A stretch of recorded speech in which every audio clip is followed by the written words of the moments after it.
Is it possible for things to not always be what they seem? Of course it is. Deception is the name of the game these days. The way I think about it, I remember that episode of Fresh Prince when he went on that date with that girl. And he sang that song. I'm stuck in a basement sitting on a tricycle, girl getting on my nerves. Going out of my mind, I thought she was fine. Don't know if her body is hers. It's like, it's been going on for years. Deception, man. Got that. I got that. Dish. Dish. I got that. Dish. I got that. Dish.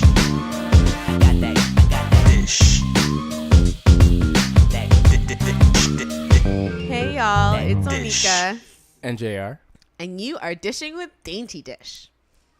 How you doing, JR? I'm doing all right. I'm doing well. I'm just working and I'm chugging away at some books. I'm back to reading again. I'm so jealous. I finished The Subtle Art of Not Giving a Blank. Fantastic. We're keeping it clean today. Well, I generally like to keep it Yeah, clean. well, I'm the potty mouth, so I generally get like to keep that. it clean. But yeah, it was good. It was a good read. You sometimes. Is it like a biography? No, I don't know what category you would put it in. Actually, you know what? It's in the mental health category. Really? Yeah. I wouldn't mind reading that. That might be one I could read. Yeah. It was really good. It was a really good Slide read. that my way when you get a chance, Yeah. please. The next one though, it was released today. Well, the day that we're recording this, I believe. Yeah, the day we're actually recording this. When They Call You a Terrorist. It's the memoir of the Black Lives Matter founders. Oh, wow. Interesting. Yeah, so I'm gonna give that one a read next. Well, let me know how that one is. Yeah, but how are you doing? I am doing well. I made a bit of an error yesterday at work. I went in about 4 hours earlier than I was supposed to. The schedule had changed. I didn't realize it. And I had some hours cut. Oh, Yep, did you? I did. I'm now feeling the, let's say, negative effects of the minimum wage increase. the hike. Yes. I got a couple hours cut. And, it's just, you're not going to feel it at first. It's going to be like, vacation. It's vacation time. It's so time to myself. But then who knows what it's going to turn into. I hope nothing too serious, though.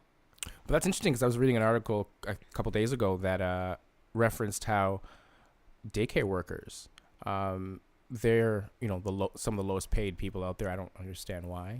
They're with children at their most formative years. But nonetheless, their wages are going up. And that's, putting a strap on people that are, at the just above the minimum wage salary. That are in need of daycare. That are in need of daycare where their parents, the parents of the children that need daycare. Yeah. So remember I was saying how I was shrinking the minimum wage? I mean, the middle class. Yes, I recall. Yeah. So I think that's kind of. Yeah, it's happening. That's It's interesting, happening yeah. very rapidly. I think we also predicted that it was going to be happening rapidly as well. So we're all starting to feel the effects. But speaking of children, by the time we release this is not going to be brand new news. But did you hear about the whole H&M hooded sweatshirt? Did I hear about it? I can't Coolest stop. monkey in the jungle. I can't stop thinking Coolest about Monkey it. in the I wrote a Jungle. blog post about it. You guys could see it at onikadainty.com. I wrote a blog post about it. I was so just incensed. I'm sorry. It frustrates me when these organizations think it's okay to, like, for the sake of their bottom line, to exploit not only children but people in general. Like, for me, and I say this in the post as well, had this been a little Caucasian boy in the shirt, it may not have caused such a kerfuffle, or even an Asian boy. But you put a little black boy in a shirt that says the coolest monkey in the jungle. And historically, that word, it's synonymous really to the N-word. It's considered, when it's directed towards black people, to be a racial slur. So now you've put a little black boy in a sweater with a racial, which essentially now has become a racial slur. I also had read that the boy's parents just said, well, it was just our son in a sweatshirt. You know, they seem to not like, they seem to say they didn't really know it was going down until it went down, which I find very difficult to believe. I'm sure they must have been at the shoot or something. This kid's probably like 5 or 6 years old. But then now they're saying, well, it was just, you know, a kid in a sweatshirt, or our son in a sweatshirt. And I know people are upset about it, but he's too young to even understand like what this all is and what's going on. So I like the fact that you brought up the whole parents idea, or what they were saying. So I got an idea. I got the ad campaign they had. They actually had a little white kid in an orange sweater, or hoodie. So, I mean, you've been in a photo shoot. I mean, in the past I've worked at photo shoots. There's usually a ton of clothes, and you know, an art director or the photographer is saying, just throw this on, throw that on, and you know, maybe the black kid looked better in green. The white kid was wearing orange. You know, things happen. I mean, things slip through the cracks. I think some of these organizations at the end of the day, they are out here to make money. That is the bottom line. Why would they intentionally do something to offend a large part of their clientele and their staff at the store level?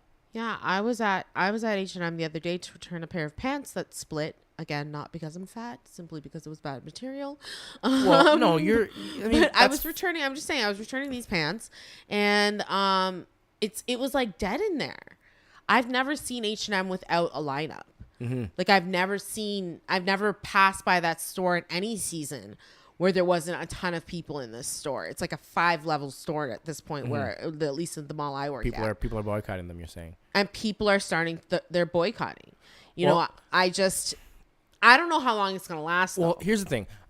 You said something along the lines that the boy didn't know what this meant. The little boy. So let's look at it from this point of perspective, where that boy didn't know what it meant. A bunch of people that were involved in this campaign didn't know what it meant, because, you know, we don't learn about Black history in school. So if there's a whole generation of people that might not know what that references to. So we might have been in a situation where we could have eradicated the whole negative connotation with monkey and black people, like, because people just weren't aware of it, and we could have moved on. It could have been a teachable moment where we eradicated that whole idea from a whole generation. But now we've brought the attention to it, and now it's now in the minds of a whole new set of young people. I think it's very naive to think that an H&M ad campaign could eradicate racism.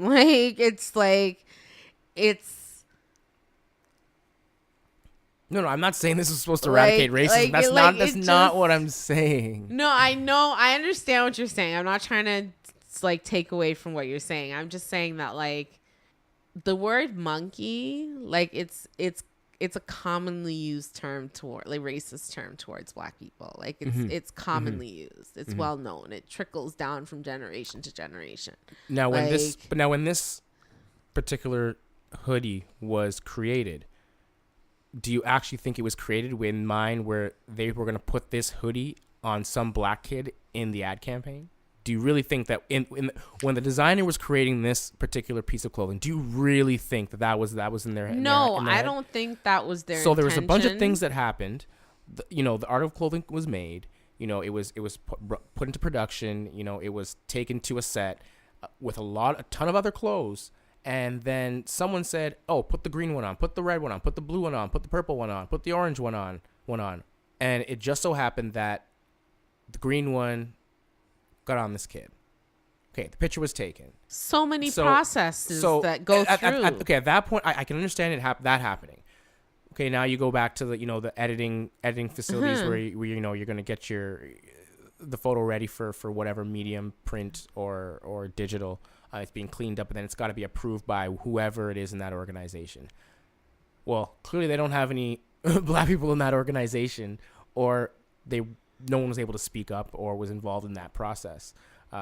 Yeah, that's what I'm saying. It went through a process. It couldn't just be a pick the green shirt, pick the blue shirt, and then put it on. Well, I think it was whatever at the time the kid, photo was taken. Perhaps. I think perhaps that but was the responsibility was with marketing, public relations, the people who are involved in the campaign creation, to realize that this is going to stir up controversy. And I think they knew it was going to stir up some kind of controversy. I think they wanted to spark a conversation, and it backfired horribly on them. Well, anybody that thought that was just going to spark conversation. It incited pure chaos on the internet. But a lot of that's like... I mean, a lot of that's trolls. They're looking for something to fight about. Yeah. They're looking for something, but people are genuinely upset about the situation.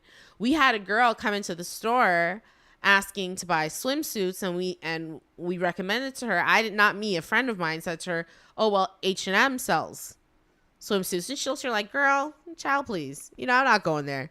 It has reached people. It has reached people and touched people's lives because. At the end of the day, this little black boy might not realize what's going on right now, but give it 10 years because this is on the internet forever. Yeah.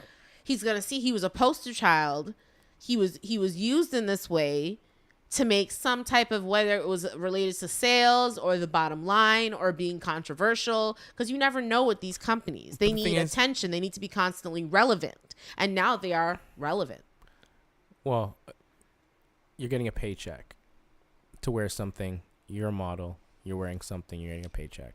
That's my point to the parents who are kind of taking this whole like hands off, he's just our son in a sweatshirt excuse. The mother, I had read in an article, had experienced racism herself and had been called a monkey. So for me, it's like, where were you guys in this situation? Weren't you at the photo shoot? Didn't you see this occurring? If you didn't see this occurring, didn't you get final approval? Like, what? So are you saying that you can't take back the power in a word? I'm not saying you can't take it back. I'm just saying that in the time we're living in, whether we like it or not, being colorblind is a luxury that like some people can't afford. It's a nice thought that people see no color, but it's not realistic. It's not realistic right now. Like we're living in a very, very racially homophobic, biased society because of various reasons. I don't think anything's actually changed. I just think people feel more comfortable vocalizing. Yeah, vocalizing who they are. Who they are and their true opinions. Yeah, but this is a generational issue. Like this has been passed down from generation to generation, and there are people, black people specifically, that are still healing from things of ancestors of the past. Like there are still people going through things and experiencing things at the hand of the man, whatever color you want to, call him. They're still struggling to find their identity. And then you place this little boy, this beautiful, and he was gorgeous. He was absolutely gorgeous, little, beautiful, dark-skinned boy. And you put this shirt on him, and he's now labeled as something, because this could turn into a meme on the internet. Like when the 24-hour news cycle goes and it starts and it's done, and there's some new controversy and this is buried under H&M's bottom line, this could be something that in 5 years we see pop up, and it's a racial meme that some white supremacist is going to use. I'm exaggerating a little bit here, but like it's not impossible for it to happen. This is the saying on the shirt for the child that was in the shirt was inappropriate. And H&M has since apologized, but I've read the apology. I don't know if you read the apology. I found it to be a little weak. I found it to be more like they talked about unconscious racism and unintentional racism and how racism is a very bad thing, but and we need to strive towards doing better. But they put in words like unintentional in there. It felt like they were taking away some of the responsibility off themselves by stating it the way they did. You have to take a look at it. But when I read it, it left a bad taste in my mouth, To me, an Okay. apology is you humbly ask for forgiveness. You humbly ask for forgiveness, and you're genuinely contrite in what you've done, and then you say you're sorry. But it didn't feel that way to me when I read this apology. It felt very, this was their PR spin on things. Mm-hmm. We're taking responsibility, but we're kind of not taking responsibility. It's H&M, but it's not our how our culture really is. You know, so I don't know. It was lackluster to me. Well, I don't really shop. I don't shop there. So it doesn't really affect me in any way, shape, or form. But something that I did find that was actually a little bit more disturbing was there was this basketball team, little, primary kids down in Ohio, where their team name was the Wet Dream Team, and on the reverse of some of the jerseys they had some names like Coon and Negro. Oh my goodness. So what are your thoughts on that? Where is this? This was in Ohio, so it's nothing. It wasn't in Canada. It's in Ohio. Yeah. Where? Gosh, Americans. I don't know. Americans. That's all I can say. Whatever happens in Trump land, like nothing surprises me anymore. Because that's the thing. That's to me what it is. They have this like homophobic, xenophobic, racist, like they have this president that's all of the like everything bad in the world, and now things are just coming out of the woodwork. People are feeling free to just be racist, like just free, and they're teaching their kids racism once again, but now they're doing it openly. They're making a team out of it, like a team sport out of being racist. Only in modern day America could something like that happen. But you didn't even catch the team name when I said the Wet Dream Team. The Wet Dream Team. Yeah, you didn't even catch that. Like you're going off on you're hitting the back of the jerseys. I'm still on the team name. The Wet like, Dream I'm trying to figure out. My thing is, Team. children had to take home an application form of some sort that had the team name on it, where you request what you want on the back of your jersey. That's typically how these, organized sports situations work. So as a parent, when you come home and your child presents you a form that says, my child wants to join the Wet Dream Team, how do you react?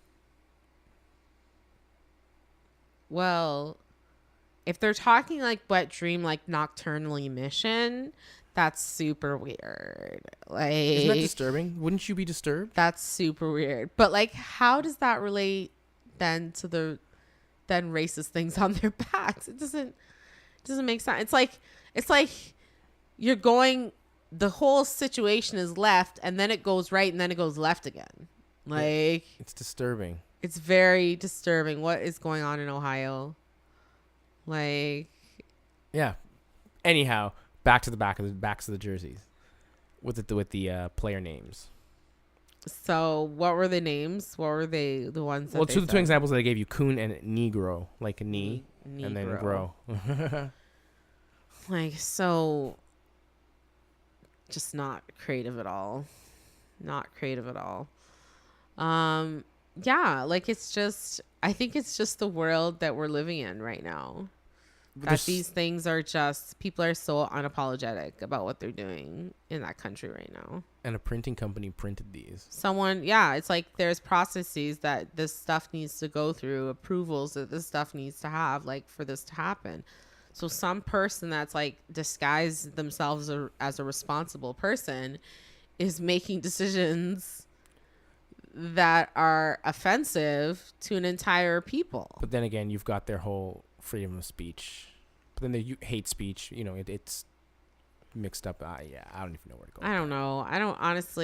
I think they should just rewrite the Constitution. Like, they should just like hit 0 starting from Trump. Like, they should just scrap the old one, just get a bunch of people together, some great minds, invite Barack, and just rewrite the whole shebang. Past presidents, Yeah, like past presidents that are still alive, like do a brainstorming session, like sit there and like really think about it. Like, what do we want like the First Amendment to be? Like, and be specific. Don't be general like the first one.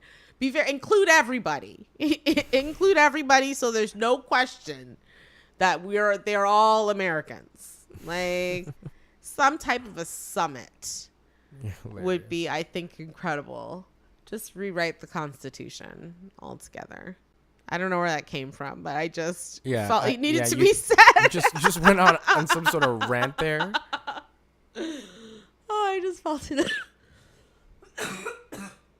It needed to be said. Yeah,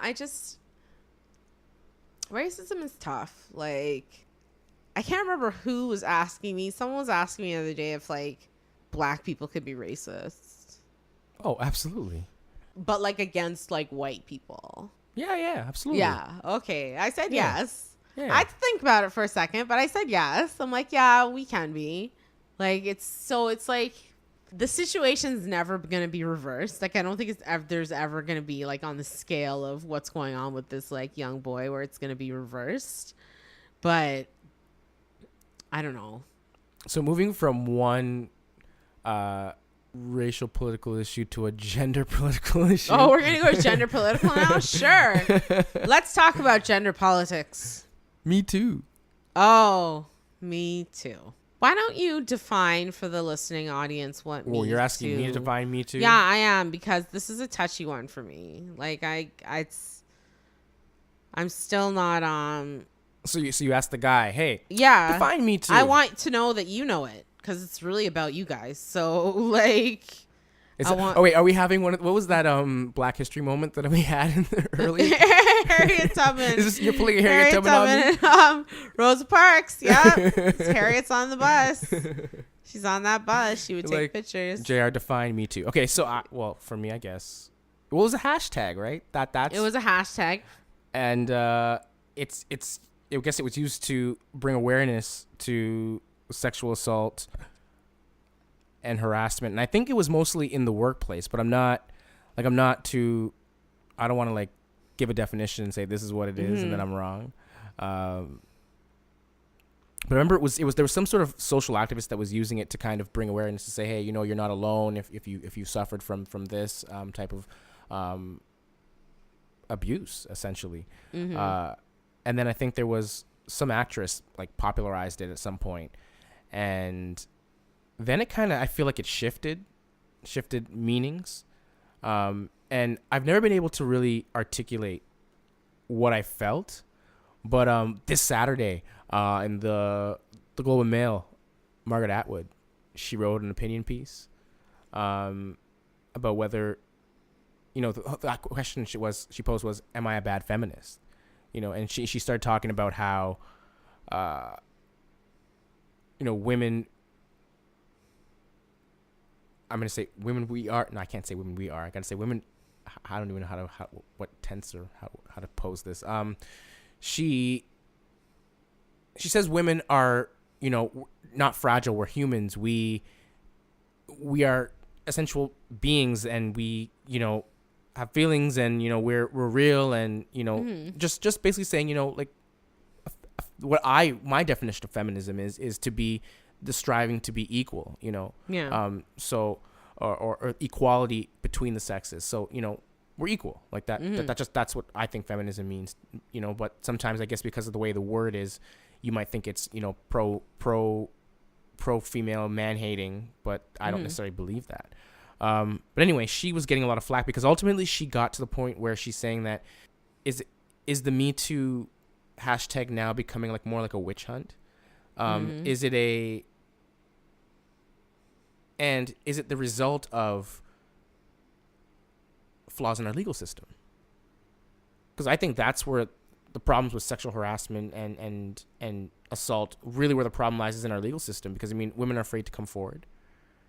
Yeah. So, and when women do come forward, it's basically a he said, she said, where your whole sexual history gets brought out and thrown in front of a jury of your peers. So that's not really something that seems welcoming. Even if you do get some dirtbag off the street, it doesn't. I don't think that was something. It's a witch hunt. It's and that's exactly. And that she's talking about. It's opposite effect now.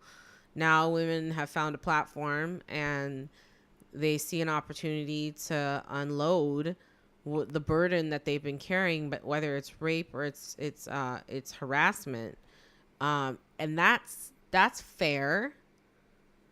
But my only concern, really, it isn't the witch hunt part. Mm-hmm. More, some of these women, I can only guess, and I'm speaking of the ones that were sexually harassed. You know, this is hot. This situations. These things are happening in Hollywood right now. These things are happening all around the world. But our focus, our scope, our lens right now is on Hollywood. So it's Hollywood.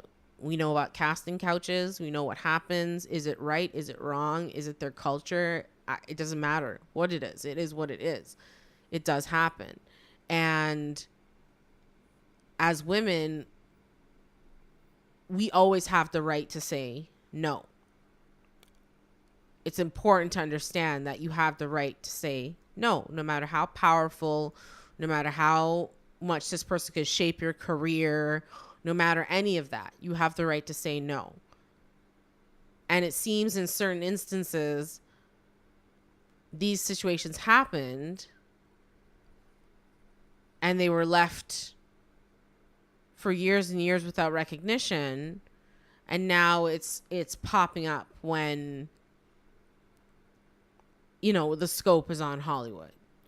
And that's just a little confusing for me as a person who has been and experienced this. It's confusing for me that there are things going on in our colleges and in our high schools and, you know, in our hospitals and all over, Mm-hmm. where there's in our offices, where there's sexual assault and there's rape happening. But because now it's happening in Hollywood, and there's a hashtag to it, it's a trendy topic. You know, rape shouldn't be trendy. It shouldn't be trending. It shouldn't be trendy. It shouldn't. Sexual assault, sexual harassment, like you said, something should be at the legal level. Whether it's the infrastructure within organizations on how they handle sexual harassment suits and cases, or it's the legal system whereby women have to go through reporting and, you know, tell their stories. Something, you're right, has to change at that level for anything to change. Because this Me Too movement, just like I mentioned a little earlier in our conversation about the 24-hour news cycle, it's eventually gonna wane. Like, give it like a year, 2 years, 3 years. It's gonna be something we talk about in passing that we remember happened way back when. I want, if you're gonna have a movement needs to incite change. Like, that's what I'm looking for it to happen. This is bringing awareness, and I mean, I remember being, you know, younger, and we grew up in a sexual harassment filled era. You know, that's just what it was. I mean, it was in movies, the music, you name it. So growing up seeing that, you kind of start thinking that that's okay, you know. And now we're in a stage where it's not okay, and people are being vocal about it not being okay. But there's still we're in a transition phase. Is that, I don't know, is that even a point? Yeah, I mean, is that even that's a point? fair. Is that even a point? No, I mean, like, we've got to be, things have got to come out in the open for things to get better. But is the witch hunt the way to do it? yeah, hang them up by their balls. That's what I say. Because the challenge is, hang them up by their balls. You know what? The challenge is maybe 99.99% of the guys that are being called out here are guilty, but there's that 0.01 that one guy that, you know, didn't do anything. His girl's minding his own business. You know, this girl's just straight crazy. Tripping. You know, but because there's a whole movement around it, you just automatically believe what she says. That is an entirely possible situation. Like, however, I could see that with harassment. Because I'm reading these stories. Well, and that's the, you know, harassment, Not that there's one is worse than the other. No, I one think is one is a little worse than the other. Rape is worse than sexual harassment. I didn't know what I could say. You don't know what you know could say. Well, I'm telling you, Okay, rape is worse there you than go. sexual So- harassment. It's far more traumatic. So we're gonna say in my opinion. sexual assault is worse than sexual harassment. I don't even know where I was gonna go with this now. 'Cause Sorry, I didn't mean to interrupt you. it doesn't matter. Me, I don't think I'm, a creep or anything like that. But now I'm thinking back. Wait, have I ever harassed somebody? Is this gonna come out now? Some girl's gonna be like, "Yo, J.R. harassed me." Like, kind of paranoid. Because you never know. You never know how it's someone tough interprets being a something. guy. I know sexual assault. I know. Hey, nope, didn't happen. Not me. No way. But harassment, that's kind of, I don't know. It's gray. It's a gray area. Have I ever said something that might have been taken the wrong way? Perhaps. For example, something you say as a 22-year-old guy, you can't say that as a 32-year-old guy. No. Right? So, I don't know. With the Me Too movement, my hope for it would be that it does incite some kind of change. Mhm. That it's not just this Hollywood fad that's going to disappear when the next big thing comes along. Well, Because hopefully, it's rape and it's sexual harassment and it's serious and it's real and it should be taken seriously. parents have to be parents, and we have to also reinforce, this positive thinking in schools, and on television, having positive influences on. I think that's huge. In the media, we need to generate content that's positive. You remember I told you that time I was watching Mad Men and they showed that scene where the girl was raped by her fiance, Mhm. and I stopped watching the show. I couldn't watch it after that Mhm. because they made it seem so normal, and because back then it was so normal. It's only now becoming something that people are becoming like just incensed about and upset about. Like it's fair. It feels like in the last maybe 20 or 30 years, but back then that was the norm. That's why so many people, the older people that are having these issues in Hollywood, because that was the thing to do when they were in their 20s and their 30s, and they had power, and they could. Mhm. And they didn't think anything was wrong with it then. No. And even though instinctually or maybe even in their hearts women thought something was wrong with it, they went along with it. Mhm. At the time, they went along with it. A lot of these women. So now, like you said, you're going back to your witch hunt situation. Now this Me Too movement is giving everyone a platform to just release. And the lines are becoming blurred and gray, as we said earlier, to what is and what isn't real. Mhm. Because at the end of the day, this is all he said, she said. And that's the sad part about these situations and trying to solve them and trying to find resolution. Well, some sexual assault we know. Yeah, we no. There's no question. But yeah, other stuff, yeah, It's gray. gray. It's gray. And that sucks. But with that said, that has been the dish of the day. JR, can you please tell the listening audience how they can reach us? Just send us a note. Say hi. We'd appreciate it. JR, give them the info. You can reach us at dysh, DYSH, at DaintyDysh.com. That's DaintyDysh.com. You can also check us out on Facebook at DaintyDysh. You can also see Onika on Instagram at Best of Onika and Snapchat Onika Dainty. You can check me out on Instagram. I'm Best of JR. And please subscribe to us on YouTube if you're listening there, or on Apple Podcasts if you're listening there. Give us 5. We deserve a 5. I'm doing it every time. 5, 5, 5, 5, 5. Top 5, top 5, top 5. That's it. That's the information I've got. I think that's it. That's all you got? That's all I got today. That's all you got? All right. Well, I hope you guys enjoyed listening. Enjoy the rest of your week, but especially have a happy, happy hump day.